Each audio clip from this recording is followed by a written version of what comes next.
Children, today we will be studying the next part of the third lesson, that is transportation in plants.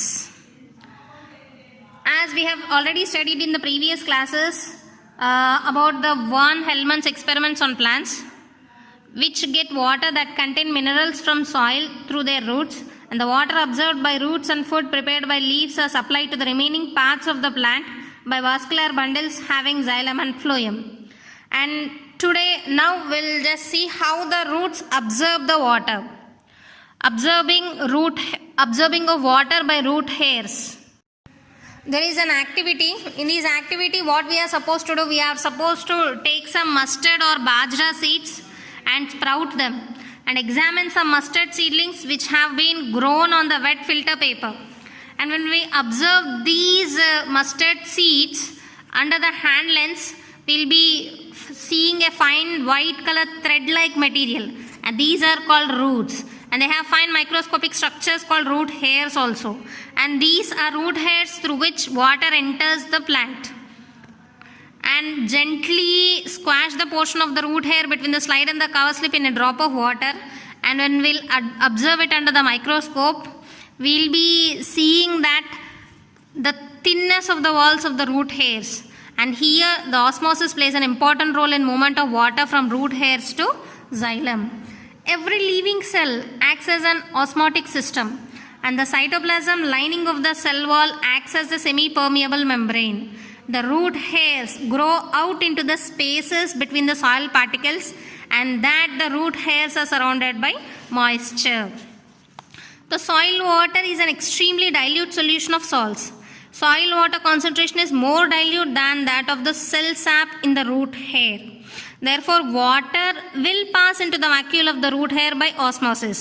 The entry of water dilutes the contents of the root hair vacuoles so that it becomes more dilute than its neighboring cell. So, water passes into the neighboring cell, which in turn becomes diluted. Finally, water enters the xylem vessels. As there are vast number of root hairs and root cells involved, a pressure in the xylem vessels develops which forces the water upwards, and this total pressure is known as root pressure. Root pressure is not the main cause of movement of water in the xylem, but it is certainly one of the factors, and the other factors are also there, like ascent of sap, transpiration and so on, which we will be studying in the further classes. నేను అర్థమైందని అనుకుంటున్నాను. ఏంటి, root hair సాయిల్లోకి spread అయినప్పుడు సాయిల్లో ఉన్న వాటర్ని observe చేసుకుంటుంది. ఎలా observe చేసుకుంటుంది? ఆస్మాసిస్ పద్ధతిలో అబ్జర్వ్ చేసుకుంటుంది. అండ్ వన్స్ రూట్ హెయిర్లోకి వచ్చిన తర్వాత అండ్ రూట్ జైలంలోకి ఎలా పంపిస్తుంది అని అంటే, బయట ఉన్న కాన్సన్ట్రేషన్ కంటే లోపల ఉన్న కాన్సన్ట్రేషన్ ఎక్కువగా ఉంటుంది కాబట్టి ఆస్మాసిస్ పద్ధతిలో లోపలికి వస్తుంది. ఇన్ ద సేమ్ వే ఆ లోపల ఉన్న వాక్యూల్ కంటే లోపల ఇంకా జైలం వెజల్ లోపల ఉన్నది కాన్సన్ట్రేషన్ ఎక్కువగా ఉంటుంది కాబట్టి అలా లోపలికి వస్తుంది. ఇలా ఆస్మాసిస్ పద్ధతి ద్వారా రూట్ ప్రెషర్ అనేది క్రియేట్ అయ్యి సాయిల్ లోపల ఉన్న వాటర్ రూట్ హెయిర్లోంచి సెల్లోంచి వ్యాక్యూల్స్లోంచి జైలం వెజల్స్లోకి పాస్ ఆన్ అవుతూ ఉంటుంది. And here is one more activity by which we can see how the root pressure is acting. And for this, take a regularly watered potted plant and cut the stem portion 1 cm above the ground level, and connect a glass tube by means of strong rubber tubing, and the size of the glass tube should be equal to the size of the stem. And take care while joining the tube and stem being bound tightly so that the water cannot escape from the tube. Now pour some water in the glass tube until water level can be seen above the rubber tube. Mark the level of water in the tube as M1 and keep your arrangement aside for 2 to 3 hours, and then observe the water level as M2 in the tube. Here the difference between M2 and M1 indicates the level of water raised in the stem because of the root pressure, and the water level increases in the tube. నాకు అర్థమైంది కదా. ఒక కుండీలో ఉన్న మొక్కని తీసుకొని స్టెమ్ని cut చేయాలి పూర్తిగా. రూట్స్ కుండీలోనే ఉంటాయి. స్టెమ్ని కట్ చేసి ఆ కట్ చేసిన మందం స్టెమ్ ఎంతైతే విడతలో ఉందో అదే మందం ఒక గ్లాస్ ట్యూబ్ని ఇన్సర్ట్ చేయాలి. ఈ రెండింటిని ఒక రబ్బర్ ట్యూబ్ ని సహాయం తీసుకొని ఆ రెండింటిని ఇన్సర్ట్ చేయాలి. అండ్ పైన ఉన్న గ్లాస్ ట్యూబ్లో వాటర్ కొన్ని పోయాలి. ఆ వాటర్ లెవెల్ని M1గా ఇండికేట్ చేసి ఇదే ఆపరేటర్స్ని మనం కొద్దిసేపు 2 నుంచి 3 గంటలు బయట పెట్టి ఆ వాటర్ ఆ పాట్లో కనుక మనం వాటరింగ్ చేస్తున్నట్టయితే రూట్ హెయిర్స్ నీటిని అబ్జర్వ్ చేసి స్టెమ్ ద్వారా పైకి రూట్స్ ద్వారా స్టెమ్ లోపలికి వాటర్ని పంపిస్తుంటాయి. అలా 2 లేదా 3 గంటల తర్వాత level of water in the glass tube will be increased. First మనం గ్లాస్ ట్యూబ్లో పోసిన వాటర్ లెవెల్ని M1 అని ఇండికేట్ చేసుకుంటే 2 గంటల తర్వాత ఎంతైతే ఇంక్రీజ్ అయిందో దాన్ని M2 అనుకుంటే M2 - M1 చేస్తే అక్కడ ఆ స్టెమ్ ఎంత రూట్ ప్రెషర్ని క్రియేట్ చేసింది అని మనం తెలుసుకోవచ్చు. The mechanism of water movement in plants. Only root pressure ద్వారానే పెద్ద పెద్ద చెట్టుల్లోకి కూడా వాటర్ సప్లై అవుతుంది అని అంటే కాదు. There is one more pressure, దాన్ని మనం ట్రాన్స్పిరేషన్ అని అంటాము. ఆల్రెడీ మన చిన్న క్లాసెస్లో చదువుకొని ఉన్నాం కదా. ఒక చెట్టు కొమ్మకి కవర్ కట్టి 2-3 గంటల తర్వాత చూసి ఆ కవర్ని మనం విప్పినట్టయితే ఆ కవర్ లోపల వాటర్ బబుల్స్ ఉంటాయి. That is because of the evaporation, that is transpiration.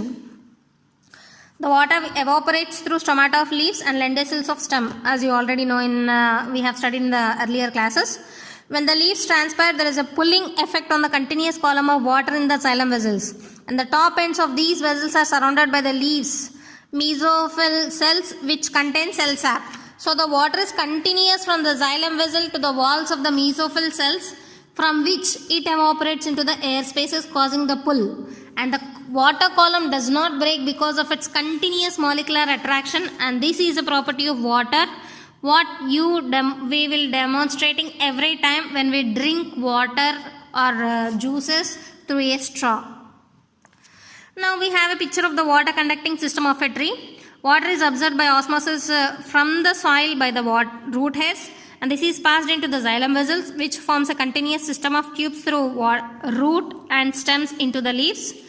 Here the water evaporates and releases into the atmosphere, and the evaporation creates the main pull of water above root pressure, which gives a variable and minor push from below, and this results in a continuous column of moving water, that is the transpiration stream.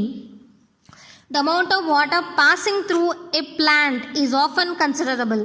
For example, one oak plant can transpire as much as 900 liters of water per day, and it follows therefore that areas of forest significantly affect the degree of saturation of the air above them, so that when air currents bring air which is already nearly saturated to a forest area, it becomes fully saturated and comes down as rain. This is why forest areas often have a higher rainfall than areas nearby.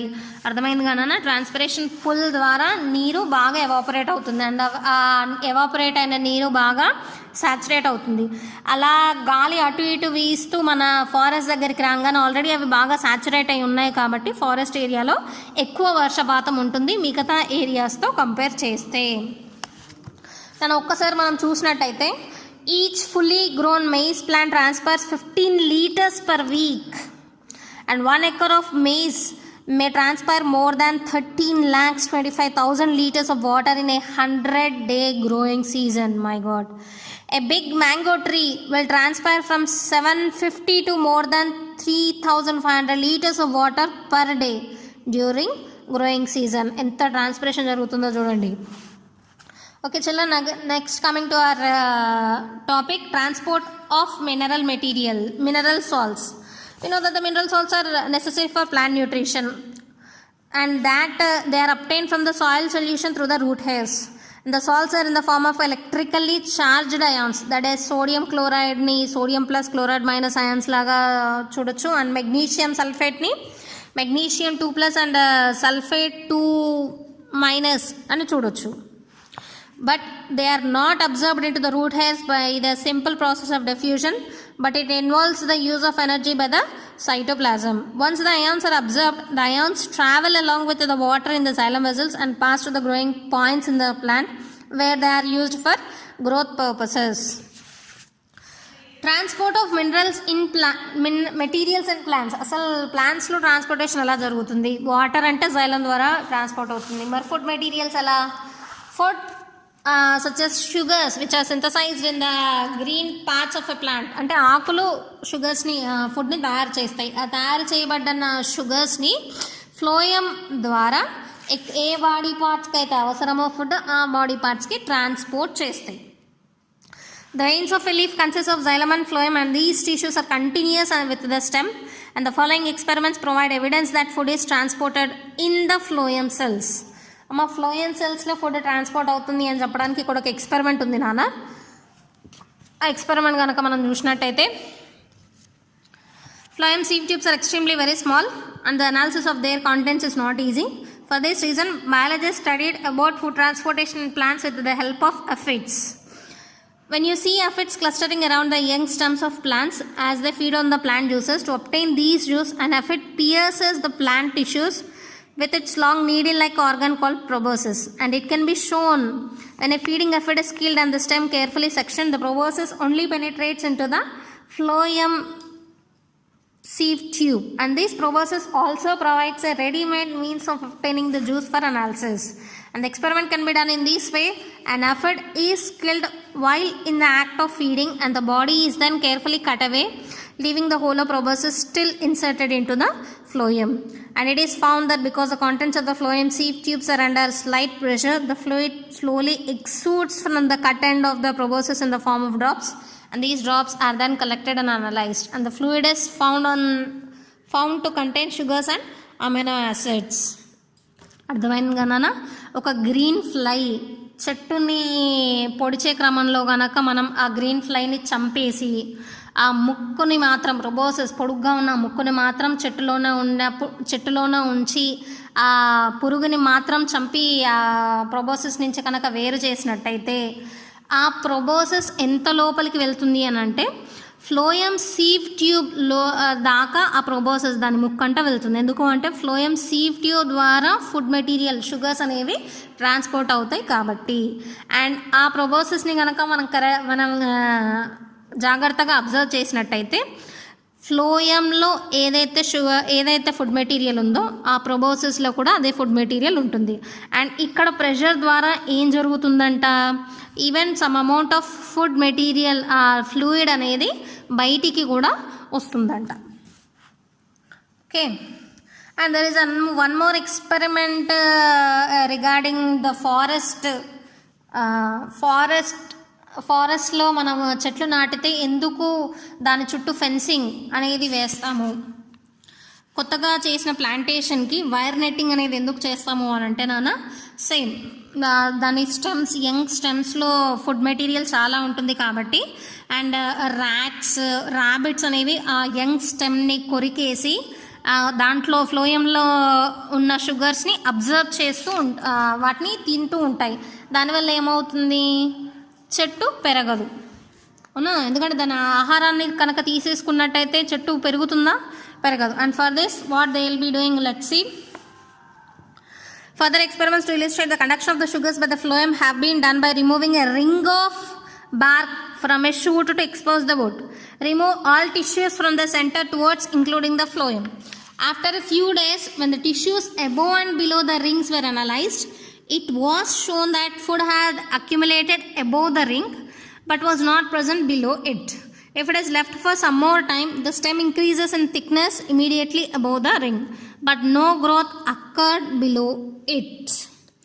So, any damage to the phloem all around the stem will prevent the food from passing down to the roots, and the tree will eventually die. ఒక కొమ్మలోని భాగాన్ని ring షేప్లో కనుక మనం cut చేస్తే, అంటే దాని ఎపిడర్మిస్ని, కార్టెక్స్ని, phloem దాకా కూడా కట్ చేసినట్టయితే పైనుంచి ఆకుల నుంచి ఫుడ్ కిందికి ట్రాన్స్పోర్ట్ అవుతుంది కాబట్టి ఆ కట్ చేసిన రింగ్లోని పై భాగంలో ఫుడ్ అక్యుములేట్ అవుతుంది, కింది భాగంలోకి ఫుడ్ రాదు. కింది భాగంలో ఫుడ్ రాదు కాబట్టి కింది భాగంలో గ్రోత్ ఉండదు, పై భాగంలో మాత్రమే గ్రోత్ ఉంటుంది.